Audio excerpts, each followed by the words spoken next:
Hi Virgo, this is Tina at Daydreamer Tarot. I hope you're doing really well today. Thank you for joining me for your general reading for the second half of March 2022. So this is a quick reading. Please take what resonates with you and leave the rest. And I really hope you enjoy it. If you do, please like, share, and subscribe. It really helps my channel grow. Thank you so much. So I've already meditated on the cards, shuffled them really well, and laid them out here, so let's get moving. You have three major arcanas for this second half of March, and I out of 3 out of 7, I really feel that it's going to be, the energies of those cards are really going to come through, and with the ones that are around them, it's going to be an intense month in the sense that you'll have a lot of patience that's going to be needed and a lot in your head about things. But I do see some love here potentially as well. So let's get started with the overall energy for this, the last 2 weeks of March. You have the renewal card, which is the judgment card, which is review and evaluate a favorable assessment of the facts. Time to move in a new direction. This is a great card to have as the overall energy because you'll see in a minute you have a lot of cards talking about being patient and thinking things over. So to end and to have this as the strongest energy for you is great because it will not be a waste of time. You'll have clarity. You'll be able to assess what you find out and come to a favorable conclusion by the end of the month and move forward, which is important because you're going to do a lot of waiting, I think, and you're going to move forward and be happy with where you're going, okay? For the third week of March, you have the Awakening card, which is the Hanged Man. This is look at things from a different perspective, a temporary standstill. It's important to be yourself. I really get the sense that this reading, I hate to be all business, Virgo, but a lot of this reading has to do with a job, okay? A job, a contract, a side hustle. It could be something that you are launching online, but whatever it is, I think it's to make money. I think it's, it could be a passion project too. Don't get me wrong. She's doing sewing in this picture. She's working hard though. It's not, it's nighttime. She's working long hours. So it could be, it's definitely, I think something related to work. Maybe you're interviewing or you're trying to get a promotion. You're trying to move to another department where you are. I'm not necessarily sure you're going to leave your company if you're working at a company right now, but definitely related to how you make a living or how you want to make a living. So you're going to be waiting though. You're going to be, you're going to have to be patient for at the end of March. But don't forget though, you're going to be assessing and that's okay. You're going to move forward by the end of the month. Okay. You have Page of Air. This could be Gemini, Libra, Aquarius. This could be somebody involved in if you're interviewing, that's interviewing you. This person could be a youthful type of person that's impulsive, challenging delays or change of plans, truth delivered without tact. So that could be part of your frustration at the end of the month is dealing with someone that is delaying. Now, along the second clarifier you have is expectations. Expectations is the Hanged Man in these clarifiers.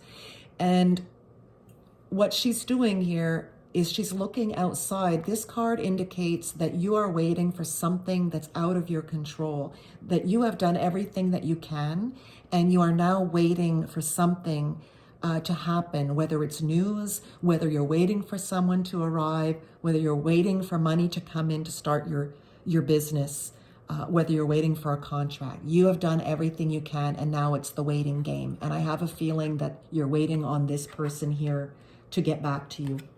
Okay, you have the Ten of Air, which is the Ten of Swords. This is the end of a difficult situation. So this here, I think by the end of the third week of March, you're going to see you've gone through a lot. You've been thinking a lot and, doing all the necessary steps. There may have been a lot of paperwork or interviews, and it's been a trying ordeal to some extent. But the thing that's great about this is that you may be tired, but it's the end of this difficult time and you're going to start seeing movement. Okay. You also have the 9 of air in the last week of March.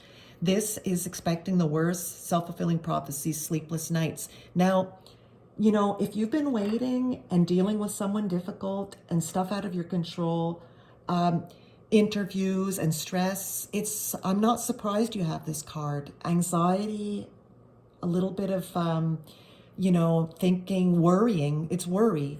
But you don't try to, you know, try to relax, because you will have a favorable outcome and move by the end of the month, okay? Keep that in mind. You then have the Unity card, which is the Hierophant. This could be a Taurus, but this also represents, and I think in your case here, it represents you seeking out mentors and like-minded friends. If you can do this with everything you have on your mind this month, seeking out friends, spiritual people, it's going to be good for you spiritually. It's going to give you a chance to detach a little bit from the seriousness of what's going on and the worry, and you'll be able to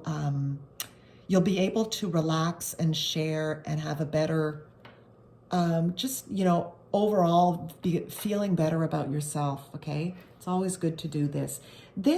I mentioned love before. You also have the Ace of Cups. I feel that this Taurus, because it's right next to the Ace of Cups here, you could be meeting a Taurus or someone that's with Taurus-like qualities this month, or this could be a renewal of a relationship that you've had with someone, or even just someone that you've met before, but something new starting this month. So really it's falling in love or the resurgence of a relationship, but I feel definitely could be someone that you've known before, because you do have the expectation card as well right below, as if you've been waiting for this person, waiting for them to come back, possibly, or just waiting for love to come into your life. And, you know, below the end of a difficult situation too, I believe that this person is coming in and is going to help you bring some love into your life and some, you know, a little bit of a break from all this seriousness. I'm a Virgo, and I know that we have a tendency to work very hard, and sometimes we forget ourselves in our work. Sometimes our work defines us. We take it very seriously, but we need to find some spiritual relief or some emotion, some love as a break and as a way to treat ourselves as well, you know. It's very important. So that's what I have for you, Virgo. Don't forget, in all this waiting and seriousness, that you do have a positive outcome and a moving forward in your life. So moving forward with your role or your project that you've been trying to get off the ground, and also moving forward emotionally with someone. Beautiful. So have a wonderful end of the month, and I'll talk to you soon. Thank you, Virgo. Bye.